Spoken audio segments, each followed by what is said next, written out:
TET aspirants అందరికీ మన ఛానల్లోకి వెల్కమ్. డియర్ ఫ్రెండ్స్, మనం 2 Jan 2025లో జరిగినటువంటి షిఫ్ట్ 1 పేపర్ మనం ఎక్స్ప్లెయిన్ చేస్తున్నాం. సో ఇంతకుముందు వీడియోలో మనం ఈ క్వశ్చన్ వరకు question number 117 question number. So ఈ క్వశ్చన్ వరకు అయితే మనం డిస్కస్ చేసాం. సో ఈ సెషన్లో మనం రిమైనింగ్ క్వశ్చన్స్ అన్ని కూడా ఫినిష్ చేసేటటువంటి ప్రయత్నం చేద్దాం. Let's begin with this question. The principles liberty, equality, fraternity were adopted by the Indian Constitution. మరి ఇవి ఏ కంట్రీ నుంచి మనం అడాప్ట్ చేసుకున్నాం అనేది question. So these were we adapted from France. ఇది మనం ఫ్రాన్స్ నుంచి అడాప్ట్ చేసుకున్నామండి. It's very very important. France నుంచి మనం అడాప్ట్ చేసుకుంది equality, liberty, fraternity. Then what we adapted from England నుంచి ఏం తీసుకున్నాం? Parliamentarian system. ఓకే, మనం ఇంగ్లాండ్ నుంచి తీసుకుంది పార్లమెంటరీ సిస్టమ్. దెన్ ఐర్లాండ్ నుంచి ఏం తీసుకున్నాం? ఐర్లాండ్ నుంచి మనం directive principles and state policy. వీటిని ఏమో తెలుగులో ఆదేశిక సూత్రాలు అంటారు. ఆదేశిక సూత్రాలు. మరి ఆదేశిక సూత్రాలు ఎక్కడున్నాయి? పార్ట్ నెంబర్ 4లో ఉన్నాయి. పార్ట్ నెంబర్ 4 ఎక్కడి నుంచి ఎక్కడి వరకు ఉన్నాయి? ఇవి 36 to 51, 36 నుంచి 51 వరకు ఈ డిపిఎస్పీస్ అనేవి ఉన్నాయి మనకి. Next, United States of America. Then what we adapted from America. మరి అమెరికా నుంచి మనం ఏం తీసుకున్నాం? We have adopted from America fundamental rights, ప్రాథమిక హక్కులు అమెరికా నుంచి తీసుకున్నాం. తర్వాత ఇండిపెండెంట్ జ్యుడిషియరీ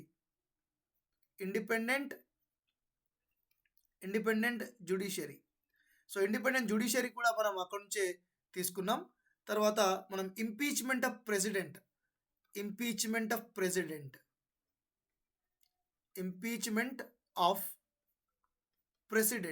సో ప్రెసిడెంట్ని ఇంపీచ్మెంట్, మహాభియోగ తీర్మానం అంటారు. అంటే రాష్ట్రపతిని పదవిలో నుంచి తీసేటటువంటి పద్ధతి. And not only that but also removal of judges. మరి జడ్జెస్ని తీసేసేటటువంటి పద్ధతి. ఏ judges? Supreme court justice and high court జడ్జెస్ని కూడా తీసేసేటటువంటి విధానం కూడా మనం అమెరికా నుంచి అడాప్ట్ చేసుకున్నాం. Next, in India the union council of ministers are responsible only Lok Sabha. గుర్తుపెట్టుకోండి, only Lok Sabha. Then what is parliament? Parliament అంటే ఏంటి? Lok Sabha, Rajya Sabha plus president. Lok Sabha, Rajya Sabha plus president కలిపితే దీన్ని ఏమంటారు? పార్లమెంట్ అంటారు. Next question. The study given statements and choose correct statements. Okay, ఇది మనకి 10th క్లాస్లో ఉన్నటువంటి లెసన్ నుంచి వచ్చింది. The chief administrative organ of the United Nation Organization, the secretariat. Yes, secretariat is the key chief administrative office. The secretariat is headed by the secretary general, who is appointed for the terms of 5 years by the general assembly, recommendations of the security council. Yes, present secretary general of UNO Antonio Guterres. present ఉన్నటువంటి secretary ఎవరంటే Antonio Guterres. ఇది కూడా కరెక్టే. The main function of secretariat is to execute the decision of the main organs and specialized agencies. వాళ్ళకి agencies ఉన్నాయి. WTO, WHO, okay, UNESCO, UNICEF, FAO అనేవి ఉన్నాయి. So ఆ యొక్క సంస్థల యొక్క నిర్ణయాలను అమలు చేయడం. So ABC are correct. ABC both are correct. So present 191 countries are there. 191 దేశాలు ఉన్నాయి. మరి UNO ఎక్కడుంది? న్యూయార్క్లో ఉంది. UNO ఆఫీస్ ఎక్కడుంది? న్యూయార్క్లో ఉంది. There are 5 permanent nations are there. దీంట్లో 5 పర్మనెంట్ నేషన్స్ ఉంటాయి. వీటికి వీటో పవర్ ఉంటుంది. ఆ కంట్రీస్ ఏంటి? America, Britain, China, France, Russia. America, Britain, China, France, Russia. Next, the directive principles of the Indian constitution contain. మరి ఇంతకుముందే చెప్పుకున్నాం మనకి ఇంతకుముందు ఈ డైరెక్టివ్ ప్రిన్సిపల్స్ ఎక్కడి నుంచి వచ్చాయి అంటే ఐర్లాండ్ నుంచి వచ్చాయని చెప్పుకున్నాం. These are we adapted from Ireland, from Irish constitution. So ఇవి ఎక్కడి నుంచి ఎక్కడి వరకు ఉన్నాయని చెప్పుకున్నాం? 36 to 51. ఏ పార్ట్‌లో ఉన్నాయని చెప్పుకున్నాం? పార్ట్ నంబర్ 4 అని కూడా చెప్పుకున్నాం. సో, మరి ఈ క్వెషన్‌లో రాజ్యాంగంలో ఆదేశిక సూత్రాలు, this DPSPs, these are the goals and objective that we as society should adopt. For example, ban of arrack ఉంటుందండి. Ban of arrack. So liquor prohibition ఉంది. సో లిక్కర్ ప్రొహిబిషన్ అనేటటువంటివి సమాజంలో ఉన్నటువంటి మనందరం కూడా పాటించాలి. కానీ పాటిస్తామా? పాటించాం. So DPSPs are not compulsory అనమాట. Fundamental rights are mandatory, but DPSPs are not mandatory. These are the social systems before the government. Government ముందు ఇవన్నీ కూడా కొన్ని సోషల్ సిస్టమ్స్. సో ఇది correct. Certain rights that individuals should enjoy apart from the fundamental rights. Fundamental రైట్స్తో పాటు ఇవి కూడా కొన్ని అనుభవించాల్సిన హక్కులు. Certain policies that the government should adapt. ఇంతకుముందు చెప్పాను, మద్యపాన నిషేధం చేయాలి, లిక్కర్ బ్యాన్ చేయాలి. కానీ చేస్తుందా? చేయదు. సో అంటే ప్రభుత్వాలు ఏమేం చేయాలి, ఏం చేస్తే బాగుంటుందని చెప్తుంది అనమాట. So ABC, these 3 are correct. These are the social systems before the government. So ABC correct answer. Next, who is responsible for deciding any disputes or doubts that are arising during the election process? President of India. Okay, president of India election సంబంధించింది కనుక ఏదైనా ఉంటే అది decide చేయాల్సింది CJI, supreme court. Okay, chief justice of India లేదా supreme court ప్రధాన న్యాయమూర్తి. సో సుప్రీం కోర్ట్ ధర్మాసనం మాత్రమే చెప్తుంది. But remaining all are election commission. For example MLA, MP, అన్నది వీటి గురించి రిలేట్ చేసేది ఎవరు? Election commission of India. Election commission of India. Next, among the following the states having bicameral legislatures. అంటే ద్విసభ విధానం కలిగి ఉన్నటువంటి రాష్ట్రాలు ఏంటి? దీన్ని మనం బైకెమరల్ లెజిస్లేచర్ అంటాం, బైకెమరలిజం. మరి బైకెమరలిజం మనకి ఉత్తరప్రదేశ్లో ఉంది, తెలంగాణలో ఉంది, ఆంధ్రప్రదేశ్లో ఉంది, బీహార్లో ఉంది, అండ్ ఇంకా ఇక్కడ ఇవ్వనివి కర్ణాటకలో ఉంది, అండ్ కర్ణాటకతో పాటు మహారాష్ట్రలో కూడా ఉంది. So 1, 2, 3, 4, 5, 6. So there are 6 states which are having 2 legislatures, 2 సభలు. ఒకటి ఎమ్మెల్యే అంటే అసెంబ్లీ, ఎమ్మెల్సీ అంటారు కదా కౌన్సిల్. అంటే కౌన్సిల్తో పాటు అసెంబ్లీ 2 ఉంటాయి ఇక్కడ. Next, judges of the supreme court can be removed by the president. ఇది మనం ఎక్కడ తీసుకున్నాం? ఈ రిమూవల్ ఆఫ్ జడ్జెస్ అనేది ఎక్కడ తీసుకున్నాం? యుఎస్ఏ నుంచి తీసుకున్నాం. మనం ఇంతకుముందు డిస్కస్ చేసాం.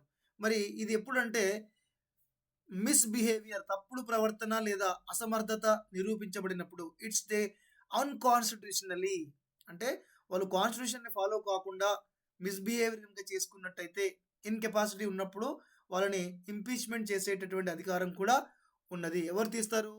ఓకే, ప్రెసిడెంట్ తీస్తారు. President, they removed by the president. Next, C one among the following not a child right. దీంట్లో చైల్డ్ రైట్ కానిది ఏది అంటున్నారు? As per the UNO charter child rights 1989. So UNA child rights 1989లో 191 nations sign చేశాయి. 199 nations sign చేశాయి దీని మీద. మరి దీంట్లో అన్ని పాఠశాలల్లో తప్పనిసరిగా ఆంగ్ల మాధ్యమ బోధనాన్ని. So this medium is not related to UNO child rights. ఇది చైల్డ్ రైట్స్ సంబంధించింది కాదు. ఓకే, సో మంచి ఆరోగ్యం, మంచి వైద్య సంరక్షణ పొందే హక్కు, right to get help when neglected and suffering, and right to get protection from harmful medicines. These are the rights, but this is not a right. ఇది రైట్ కాదు. ఓకే, ఇది హక్కు కాదు, but these all are the rights. So this is not related to the child rights. Next, demand deposits. Identify the true statements about demand deposits. Demand deposits are whenever you required, you can withdraw. For example, it's not working day. If not working day, it is a holiday. For example, holiday ఉందనుకోండి, holiday రోజు bank బంద్ ఉంటుంది కదా, అప్పుడు నువ్వు ATM ద్వారా withdraw చేసుకోవచ్చు. Okay, so demand పై మాత్రమే ఉపసంహరించుకునేటటువంటిది. అంటే whenever required you can take. So that is demand deposits whenever you require. For example, you wanted to transfer, also you can transfer through online. You can transfer to through mobile banking, or you can transfer with other UPI payments. So whenever you required you can transfer. So ఎప్పుడైనా మనం withdraw చేసుకోవచ్చు. So అదే మనకి demand డిపాజిట్స్కి ఉన్న తేడా. Next, from the following statement identify the true statement regarding the role of reserve bank of India. Reserve bank of India is the bankers bank. 1935లో establish అయింది. All the banks they have to follow the rules and regulations. చాలా simple question. So it make the laws about banking and it control the banking, regulate the bankings. So supervise the banking and banking system and issue guidelines. Everybody must follow the guidelines of the RBI. Okay, ఇది ప్రజలకు నేరుగా ఇవ్వదు, bank ఇస్తుంది. ఇది bank నుంచి మనకు వస్తుంది. ఇది మనకు డైరెక్ట్గా డబ్బులు ఇవ్వదు. నాకు అకౌంట్ ఓపెన్ చేయాలంటే ఆర్బీఐలో ఓపెన్ చేయొచ్చా? చేయరాదు. ప్రైవేట్ బ్యాంకులో పెట్టుబడి నిర్వహిస్తుంది. నో, ఇది బ్యాంకులకు మాత్రమే అప్పులు ఇస్తుందండి. సారీ, గవర్నమెంట్ బ్యాంకులకు అప్పులు ఇస్తుంది, గవర్నమెంట్కి అప్పులు ఇస్తుంది. సో గవర్నమెంట్కి లోన్ ఇస్తుంది, బ్యాంకుకి లోన్ ఇస్తుంది. ఎవరు? ఆర్బీఐ. గవర్నమెంట్కి లోన్ ఇస్తుంది, బ్యాంకులకు లోన్ ఇస్తుంది. Next, one of the following is not taken into consideration while measure WPI. Wholesale price index అంటారు. Wholesale price index. మరి హోల్సేల్ ప్రైస్ ఇండెక్స్ కొనడానికి ఏం తీసుకుంటారు? So all the goods in the country, all consumer goods, తర్వాత all consumers, capital goods and their wholesale rates, changes in the wholesale rate, but not only the consumer retail price. Consumer price index, retail price calculate చేసేది consumer price index. Repeat, consumer price index. ఈ consumer price index వల్లనే government ఎంప్లాయీస్కి DA పెరుగుతుంది and poverty count calculate చేస్తారు. Poor people calculate చేస్తారు. Poor people, ఇండియాలో ఎంతమంది poor people ఉన్నారు, it will be counted based on the consumer price index. CPI అంటే కన్సూమర్ ప్రైస్ ఇండెక్స్. గవర్నమెంట్ వాళ్ళకి డిఏ కూడా పెరుగుతుంది దీని మీదనే. Next, food price index. ఇండియాలో ఫుడ్ ప్రైస్ ఇండెక్స్ 2009 నుంచి వచ్చింది. Food price index. So food price index 2009 నుంచి వచ్చింది, food price index. Next, united nation development programme ప్రకారం యుఎస్ఏ, కెనడా, యూకే మరి ఇతర అభివృద్ధి చెందిన దేశాలకు భారతదేశం నుంచి వలస వెళ్ళారు. See in our India so many people they migrate. చాలా మంది మైగ్రేట్ అవుతారు. సో మైగ్రేట్ అయ్యే people, some of the people are skilled, some of the people are unskilled. So those people are skilled, they go to USA, Canada and UK. Skill ఉన్న వాళ్ళందరూ కూడా UK, these are the professionals. వీళ్ళందరూ professional, IT employees, engineers వీళ్ళందరూ. Unskilled employees they go west Asia, Dubai, Saudi Arabia, వీటి వెళ్తూ ఉంటారు. So every 4th person in India was a migrant. చాలా important. ఇండియాలో ఎవ్రీ 4th పర్సన్ మైగ్రెంట్ అంట. Next, every year 3 lakh people they go West Asia. My God, 3 lakh people they go West Asia for the employment. Mostly దీంట్లో 3 lakh people లో okay 3/5 people from Kerala and Tamil Nadu, AP and TS. 3/5 of the people Kerala, Tamil Nadu, AP, TS. 3 lakh people West Asiaకి వెళ్తున్నారు. Every 4th person was a migrant. గుర్తుపెట్టుకోండి. Next, so ప్రధానమంత్రి జన్ధన్ యోజన 2014 ఆగస్ట్లో వచ్చింది. ఇది 2014 ఆగస్ట్లో తీసుకొచ్చారు. So the main aim is to provide zero balance account. దీన్ని మనం జీరో బ్యాలెన్స్ అంటాం. అసలు అప్పట్లో ఎవరికి ఎక్కువ అకౌంట్లు కూడా ఉండేవి కాదు పూర్ పీపుల్కి. సో ఇప్పుడు జీరో బ్యాలెన్స్ వల్ల వీళ్ళకి అకౌంట్ కూడా వచ్చింది. So to achieve financial inclusion of the poor house holds, దీన్నే జీరో బ్యాలెన్స్ అకౌంట్ అని కూడా అంటారు. Next, among the following identify the correct statement regarding solar insolation. Very very important, solar insolation. So if the sun gives energy, sun నుంచి energy బయటకు వస్తే దాన్ని ఏమంటారు? Solar radiation. So sun radiation, this radiation coming to the earth. ఈ radiation earth తీసుకుంటే దాన్ని ఏమంటారు? Solar insolation. అంటే ఎర్త్కి ఇన్కమింగ్ అనమాట. ఎర్త్కి ఇన్సోలేషన్ అంటారు. మరి ఈ ఇన్సోలేషన్ ఎలా ఉంటుందో చూద్దాం. సో ది సోలార్ ఇన్సోలేషన్, సౌరపుటం, the amount of solar insolation increase from the equator towards the pole.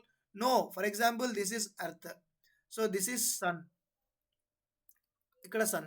So sun rays directly falls on equator దగ్గర డైరెక్ట్గా పడతాయి. సో ఇది ఈక్వేటర్ దగ్గర డైరెక్ట్గా పడతాయి. బట్ ఆ ఈక్వేటర్ కాకుండా మిగిలిన ఏరియాలో ఇట్ వాస్ స్లాంటింగ్. అంటే రిమైనింగ్ ఏరియాస్లో ఇక్కడ చూడండి స్లాంటింగ్ ఉంటుంది. స్లాంటింగ్ అంటే so this area will receive very less amount of the insolation. This area also receives very less amount of the insolation. So while we are going from equator to poles area, equator to poles area, it will be decreases. What decreases? The amount of the insolation earth receives decreases. అంటే భూమధ్య రేఖ నుంచి ధ్రువాల వైపు వెళ్ళిన కొద్దీ poles వైపు వెళ్తే ఆ earth తీసుకునేటటువంటి సన్లైట్ తక్కువ ఉంటుంది. సో సౌరపుటం భూమధ్య రేఖ మధ్య ధ్రువాల వైపు వెళ్ళే కొద్దీ తగ్గుతుంది, decreases, because of the angle of incidents. దీన్ని ఏమంటారంటే because of the angle of incident.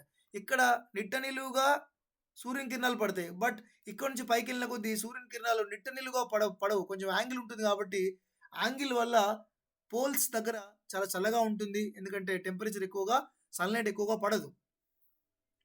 Next, which of the following not a violation of fundamental rights? Not a violation. ఏది ఫండమెంటల్ రైట్కి వయలేషన్ కాదు? 14th, employment of the child below age of 14 years, it is it is a violation.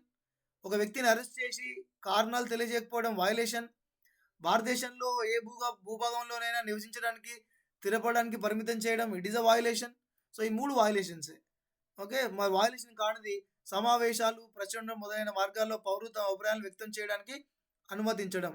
So this is not a violation. ఇవన్నీ violations, but ఇది మాత్రం violation కాదు, ఎందుకంటే అనుమతిస్తున్నారు, ఇక్కడ మాత్రం అనుమతించట్లేదు. Next, among the following identify the true statement regarding the service sector. So service sector చాలా చాలా ఇంపార్టెంట్. దీని నుంచి మనకి క్వశ్చన్స్ రావచ్చు. It only include jobs that produce tangible goods. No, service sector, you see, service sector also called a tertiary sector. Service sector providing employment to large people. Now 53% of GDP. Okay, 53% of the GDP we are getting, 53% of employment also we are getting a service sector. So service sector, it is useful for the GDP. Service sector is very useful for the GDP. How it is? What primary sector producing very less. Primary sector producing very less GDP, but service sector produces more GDP, huge GDP, because it each and everything was nowadays uh, inculcated to service sector. You see, now service sector is they are providing employment. They are providing employment. GDP, 53% of the GDP they are giving. The GDP, 53% of the GDP they are giving. But agriculture is giving only 19% GDP. Industries are giving 28% of the GDP. But service sector giving 53% of the GDP, and service sector providing 31% of the employment. Service sector providing 31% of the employment. Chala important. 13%. Agriculture providing 44% of the employment, and industries are providing 25% of the employment, and 31% of the employment provided by the service sector. Chala important. Service sector lo GDP రావచ్చు, service సెక్టర్లో employment రావచ్చు. 10th class ideas of development నుంచి ఈ question వచ్చింది. So చాలా important. Next, this trend has been observed in development countries over the past 50 years. So all developing countries, India is a developing country. India is developing country. So how you can see the developing countries? Several developing countries are already developed nations. They shifted from industrial to service, because service sector providing huge employment, huge GDP. Service సెక్టర్కి వెళ్ళడం వల్ల service sector నుంచి మనకి ఎక్కువగా employment ఎక్కువ వస్తుంది, GDP ఎక్కువ వస్తుంది. సో దానివల్లే డెవలప్మెంట్ ఎక్కువ అవుతుంది. Service sector means road, railways, banking, commerce, hotels, entertainment, amusement, ఇవన్నీ కూడా సర్వీస్ సెక్టర్ కిందకి వస్తుంది. So India also now adopting industry to services. So already developed countries UK, USA, Germany, Japan, France, ఇవన్నీ కూడా సర్వీసెస్కి చాలా ఎక్కువ హై ప్రయారిటీ ఇస్తాయి. Next, what is GST? Among the following identify the important feature of the GST. So GST means one nation one tax. GST means simple one nation one tax అని చెప్పవచ్చు. చాలా important. GST means one nation one tax. Next, UN declaration. So UN declaration gender equality and empowerment of women, ఇది ఏ బుక్లో కూడా లేదండి, ఏ బుక్లో కూడా లేదు. Kyoto protocol 1997. క్యోటో ప్రోటోకాల్ దేని గురించి అంటే it is about the climate change. ఇది క్లైమేట్ చేంజ్ గురించి. Kyoto protocol climate change and green house emission. Green house emission గురించి ఈ క్యోటో ప్రోటోకాల్. తర్వాత ఐపీసీసీ సమ్మిట్ దేని గురించి?